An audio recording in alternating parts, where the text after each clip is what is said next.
ఏలూరు జిల్లా అల్లూరి సీతారామరాజు స్టేడియంలో విభిన్న ప్రతిభావంతుల ఆటల పోటీలు జరిగాయి.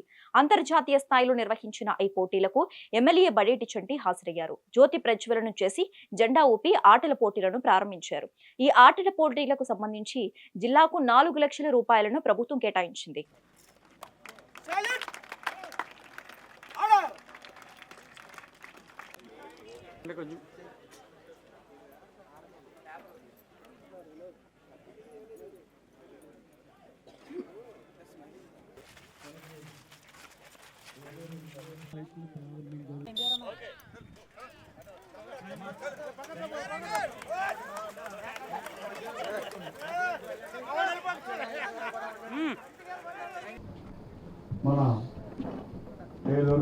అంతర్జాతీయ విభిన్న ప్రతిభావంతుల దినోత్సవం సందర్భంగా మరి స్పోర్ట్స్ మీట్ అనేది మరి విభిన్న ప్రతిభావంతులు కూడా దేంట్లో కూడా తీసిపోకూడదు అనే ఉద్దేశంతో ప్రభుత్వం ఏదైతే ఈ కార్యక్రమం నిర్వహిస్తుందో ముందుగా మనం నారా చంద్రబాబు నాయుడు గారికి అభినందనలు తెలపాలి.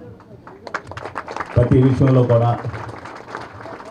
అందరినీ కూడా ప్రోత్సహించాలి, సమాజంలో ప్రతి ఒక్కరికి కూడా రెప్యుటేషన్ అనేది మనం ఇవ్వాలి అనే ఉద్దేశంతో మరి డిఎస్సిలో కూడా మీకు ప్రత్యేక కేటగిరీలో ఈ తప్ప ఫస్ట్ టైం మరి మీ అందరికీ కూడా ఇవ్వడం జరిగింది.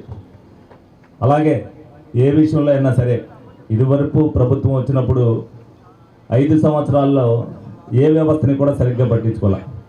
మరి ఏలూరు నియోజకవర్గానికి సంబంధించి విభిన్న ప్రతిభావంతులు ఎవరికైనా సరే ఏలూరులో ట్రైసైకిల్ లేని విభిన్న ప్రతిభావంతులు ఎవ్వడూ లేదు. ఎవరికి అవసరం అంటే వాళ్ళందరికీ కూడా 100% మేము ఇచ్చి తీరాం. అది వాళ్ళ దగ్గర నుంచి అవ్వచ్చు, లేదైతే మేము అవ్వచ్చు, లేకపోతే డోనర్స్ అవ్వటం. అలాగే ఇయర్ హెడ్స్ కూడా, ఎందుకంటే గవర్నమెంట్ తరఫున కొన్ని ప్రొడ్యూస్ అయినా తక్కువ అయినా సరే అన్నీ కూడా అప్లికేషన్ ఇందాక వాళ్ళు ఏదైతే మా ఆఫీస్కి వచ్చినప్పుడు డెఫినెట్గా వాళ్ళ పేరు రాసుకుంటాం, వాళ్ళ ఫోన్ నెంబర్ తీసుకుంటాం. ఇంకా నాకు 26 ఇయర్ హెడ్స్ ఇవ్వాల్సింది నా దగ్గర పెండింగ్ ఉన్నాయి. ఆ 26 మందికి కూడా వచ్చే నెలలో ప్రతి ఒక్కరికి కూడా అందజేయడం జరుగుతుంది. దానికి కూడా ఒక స్పాన్సర్ని చూసాం. స్వచ్ఛంద సంస్థ 26 కూడా ఇస్తానని చెప్పి వాళ్ళు చెప్పారు. నా దగ్గర ఉన్న 0% వాళ్ళకి కావాల్సిన సదుపాయాలన్నీ కూడా. అలాగే కొత్తగా ప్రభుత్వం ఏదైతే మరి అర్హత ఉన్న వాళ్ళందరినీ కూడా 3 వీలర్కి పెట్టుకోమని చెప్పారు, స్కూటర్లు. వాళ్ళకి కూడా నియోజకవర్గానికి 10 ఇస్తామని చెప్పారు. నా నియోజకవర్గానికి సంబంధించి ఇప్పటికి 8 మందే పెట్టుకున్నారు. డెఫినెట్గా 8 మందికి కూడా అలాట్ అయ్యేటట్టుగా చూస్తానని సందర్భంగా మీ అందరికీ కూడా తెలియజేస్తున్నాను. అలాగే నేను అనేక ప్రోగ్రాంలో మీ దాంట్లో పాల్గొనడం జరిగింది. మొన్న కూడా స్విమ్మింగ్ ప్రోగ్రాం జరిగినప్పుడు కూడా నేను అక్కడికి వచ్చా. మరి ఏదైతే మానవిక్ చౌదరి మరి మెడల్స్ సాధించాడో నేషనల్ లెవెల్లో, ముందుగా అతన్ని అభినందిస్తాను. అతన్ని ఇన్స్పైర్గా తీసుకుని మీరందరూ కూడా ఇప్పుడు ఏదైతే స్పోర్ట్స్ జరుగుతున్నాయో దాంట్లో ప్రతి ఒక్కరు కూడా ఫస్ట్ రావడానికి ప్రయత్నం చేయాలి. మీరెవరు దేంట్లో కూడా తీసిపోకూడదు.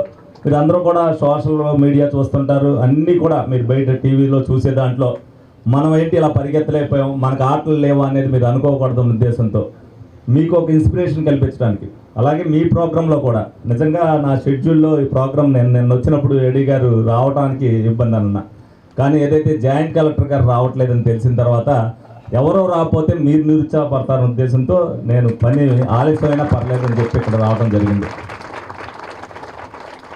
అలాగే మరి మీరు అడుగుతున్నారు ఏదైతే కమ్యూనిటీ హాల్ ఏలూరు నియోజకవర్గంలో టౌన్లో వచ్చేసరికి ప్లేసులు తక్కువ ఉన్నాయి. మీకు దూరంగా విలీనమైన గ్రామాల్లో వేస్తే మీరు అక్కడికి వెళ్ళలేదు. ఏదేమైనప్పటికీ కూడా సాధ్యమైన త్వరంతగా నేను పరిశీలించి చేసి పెడతా. అంటే దానికంటే ముఖ్యం మీకు సంబంధించి ఏ ఇబ్బంది వచ్చినా దాంట్లో ముందుంటా, అది మీకు అవసరం కాబట్టి తీరుస్తా. అలాగే మీరు ఎవరైనా వచ్చినప్పుడు ఇందాక అన్నారు బాత్రూమ్లకు కానీ వీటికి కానీ ఇబ్బంది అవుతుంది. మీకు ఏదన్నా కార్యక్రమం నిర్వహించుకునేటప్పుడు నా నోటీస్లో పెట్టండి. మీకు ఏ ఇబ్బంది లేకుండా ఏదో హాల్ నేను ఇప్పించే బాధ్యత నేను తీసుకుంటాను. ఈ లోపుగా 100% మీ అందరూ కూడా ప్రభుత్వం చేస్తాం పన్నుల్ని ఇలా మాట్లాడుకునేటప్పుడు కాదు, మీరు ఎక్కడైనా మాట్లాడుకునేటప్పుడు 100% ప్రభుత్వం మా కోసం ఈ పని చేస్తుంది అనేది ఎప్పుడూ కూడా మరి దేశంలో ఎక్కడా లేదు పెన్షన్ అనేది. అలాగే పెంచడం కూడా లేదు.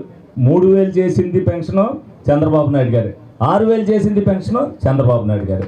మీరు అది గుర్తుపెట్టుకోగలిగితే మీరు జీవితకాలం కూడా చంద్రబాబు నాయుడు గారి గురించి ప్రతి ఒక్కరికి ఎక్కడికి వెళ్ళినా సరే మీ ఉద్యోగం రావచ్చు, వేరే దేశం వెళ్ళొచ్చు, వేరే రాష్ట్రం వెళ్ళొచ్చు, మా రాష్ట్రంలో ఈ విధంగా మా ముఖ్యమంత్రి గారు చేశారని చెప్పి మీరు గొప్పగా చెప్పుకోగలుగుతారు.